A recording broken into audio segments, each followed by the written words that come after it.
2006 Sasol Rally, the third round of the Sasol SA Rally Championship. Running 2 months earlier this year, because of the high fire risk in winter, the Sasol Rally is the first forest event of the year. RB gateway to the panorama route and a tourist favorite, news filtered in about the stage conditions. The heavy summer rains had made the going extremely rough, with many wet and muddy patches deep in the shady forests. Much of the topsoil had been washed away, leaving sharp rocks exposed, ready to cause a raft of punctures.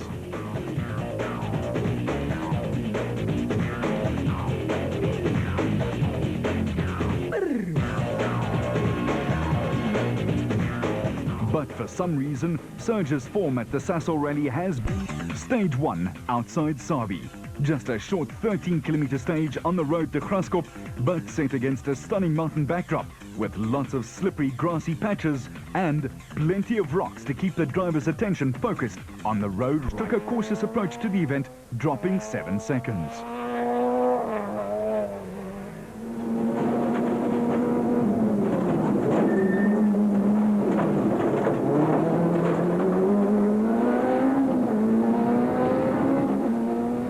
Conversely, Jürgen Fecken loves the Sasol Rally and was soon right in the swing of things.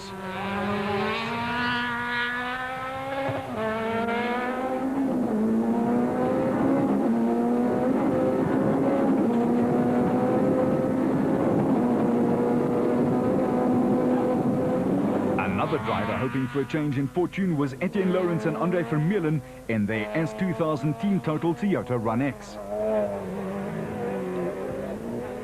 But all eyes were fixed on the battle between Enzo Keen and Jan Habich as the two BP Polo drivers got to grips with each other. The question was who would take the early psychological advantage. And it was Enzo who put 4 seconds between himself and Yanni. As the teams headed back to Sabi to make sure everything was well under the bonnet, we caught up with a relay after the first stage.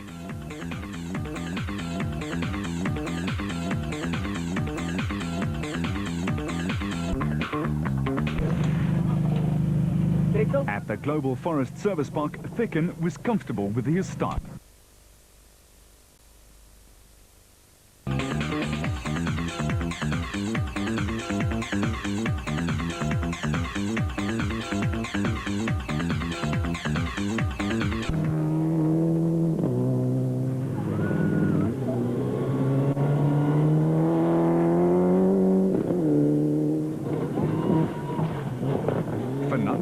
And Martin Porter had their new toy in the shape of the latest spec Mitsubishi Lancer Evo 9. But how different is it from the Evo 8? Pomalanga continues, and in Class A7, Eric Storbeck was still going in his Garden Pavilion Polo Player.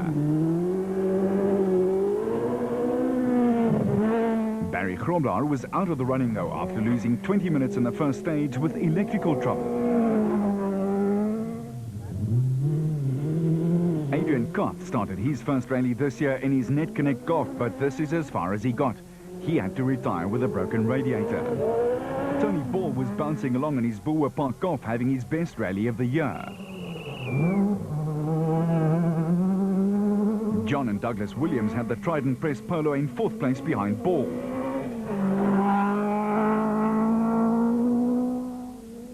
And JP Damso was on the charge, driving away from everyone.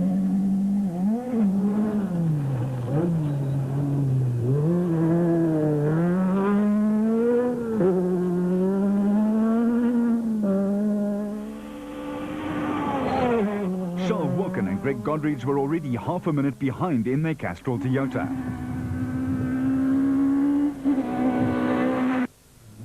And with a long way still to go, this is what it looked like in Class A7. Stage 3 in the London Plantation across the road from the edge of the escarpment provided 19 kilometers of very rocky road.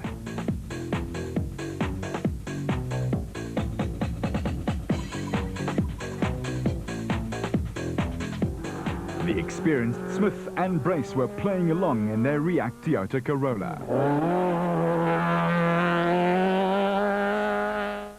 Mark Cronje and Chris Birkin and the Class A6 Castrol Toyota Run-X were in their second ever rally and just 3 seconds off the class.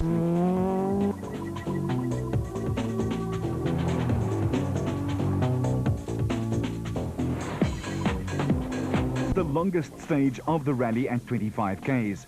Rough and rocky roads were still on the agenda, and drivers had to take care not to hammer their cars too hard.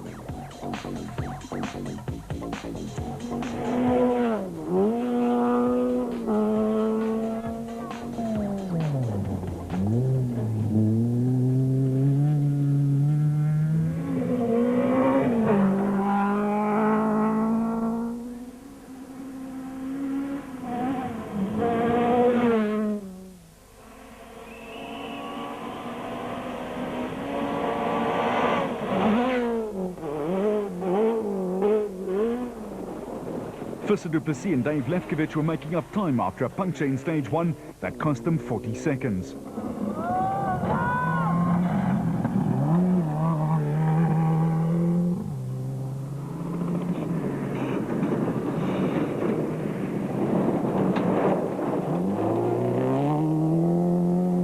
The creepy crawly Subaru Impreza made up another place, taking 5th from Paul Pfeffer and Cindy Harding.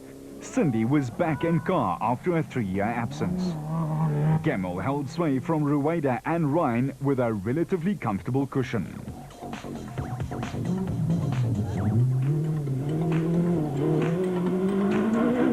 Barry Krobler, Sasol Golf still had electrical problems, but Ball, Williams and Wilkin were all running well.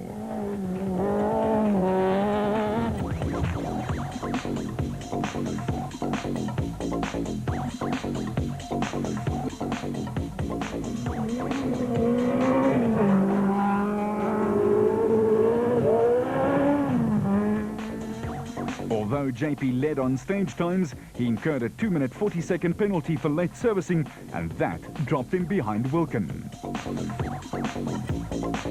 Everyone then had a 60-minute chance to recover and rest after 81 k's of really hard work. Enzo was relaxed and in a confident frame of mind. We obviously in day 1 all race for our restart position at the end of the day, so we try and win the stages so that we can choose to start our position next day. But car's running strong, and we pity to have lost Damso to the fight.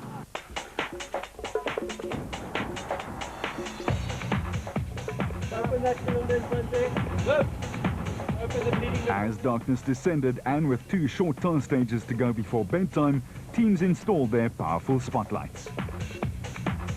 Stage 5, the Sasol Turbo Fuel Sabi Town Twister lived up to its name. A tight and confusing town stage right in the center of Sabi. The whole town turned up to watch the cars blast around the 860-meter long stage.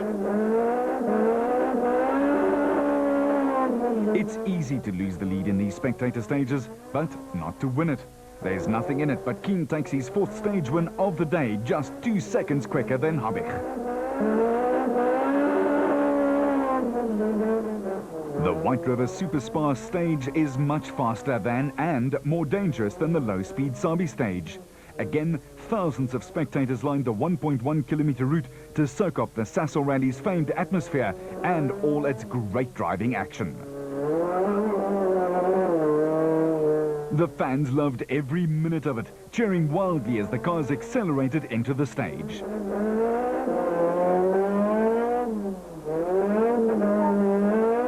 Amazingly, all 4 of the S2000 cars set an identical time of 1 minute and 5 seconds. Put differently, that's fast enough to earn a 2,000 Rand speed fine if the traffic officers were on duty. John Williams used his track racing experience to beat the Sasol Mitsubishi of Johnny Gemmell. And as always, the Sasol Rally took its toll, eliminating 15 cars from the running. Saturday was going to be an exciting day to be in the Lowveld, for the remaining 44 would be answered, and we were in for a hot and dusty day's action and drama. You'll be able to see the wood for the trees when 7 of the 2006 Sasol Rally and the Subaru Super Special pitches evenly matched cars in a direct head-to-head race against the clock. Again, thousands of spectators flocked to the center of Nelspruit to watch this unique stage.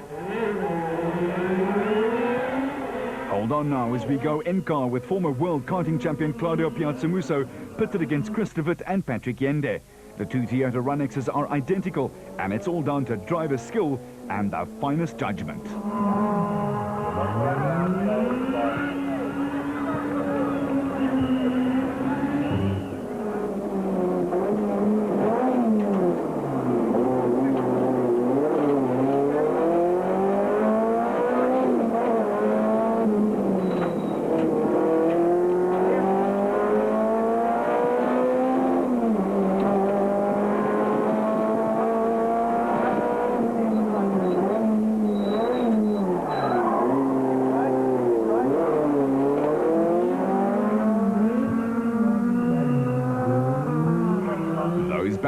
and chicane barriers are mighty close at over 150 k's an hour.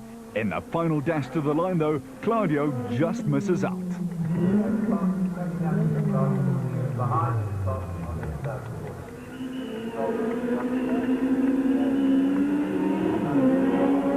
The rivalry in Class A7 finally came to a head as well.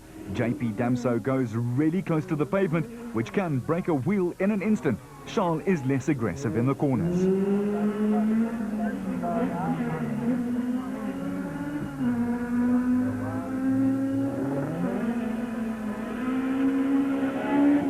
But sprinting to the flying finish, Charles lost it big time under braking and slid wide.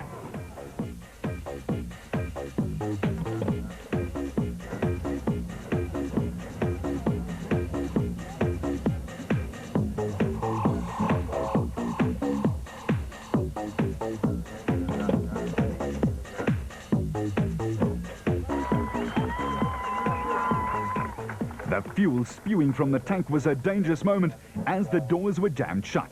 The medics rushed to the scene, but thankfully both Charles and Greg Godridge were fine, shaken, but not stirred.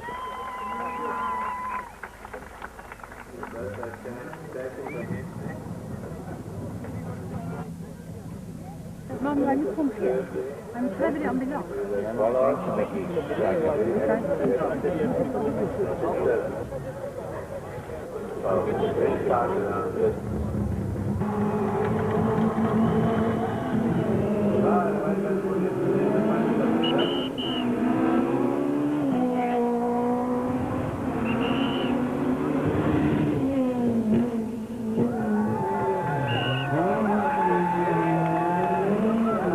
The next pair off was Williams and Pfeffer.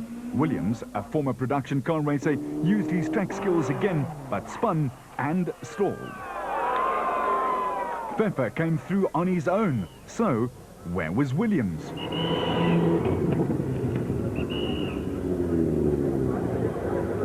The marshals pushed him off the stage and he lost 4.5 minutes before the polo fired up again.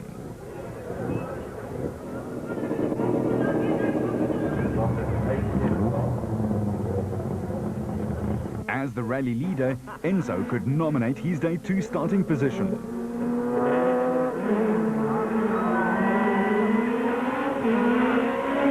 So please, the other guy is moving the rocks out the way. We went for the safer option, to put it that way, and we really need to finish this event. And it was a difficult decision because there are a lot of cars in front of us, and we don't want to be kept up by someone having a problem. But that's the call we made. Yanni relished the challenge of catching his teammate. Bit of a hiccup start again for us. We had a puncher for 10k, so we lost quite a bit of time. So we got a 30-odd second deficit, and we'll have to work on it today. After his recent run of bad luck, Etienne Lawrence was also in for a very busy morning. All comes with confidence, I think. You know, when you sure the car won't fall apart, then it's fairly easy. All the cars took a pounding, including Fecken's polo. We had a bit of a battle. We've got a miss. Well, we had a misfire. We seem to have solved it. So unfortunately, we're quite a few minutes or a minute and a half behind Etienne. So it's quite a way to try and make up. But we'll try. We'll do 2 or 3 stages as hard as we can. If we can't catch him, then we'll let him go. Pre-coating of gravel. The pace was getting hotter by the second.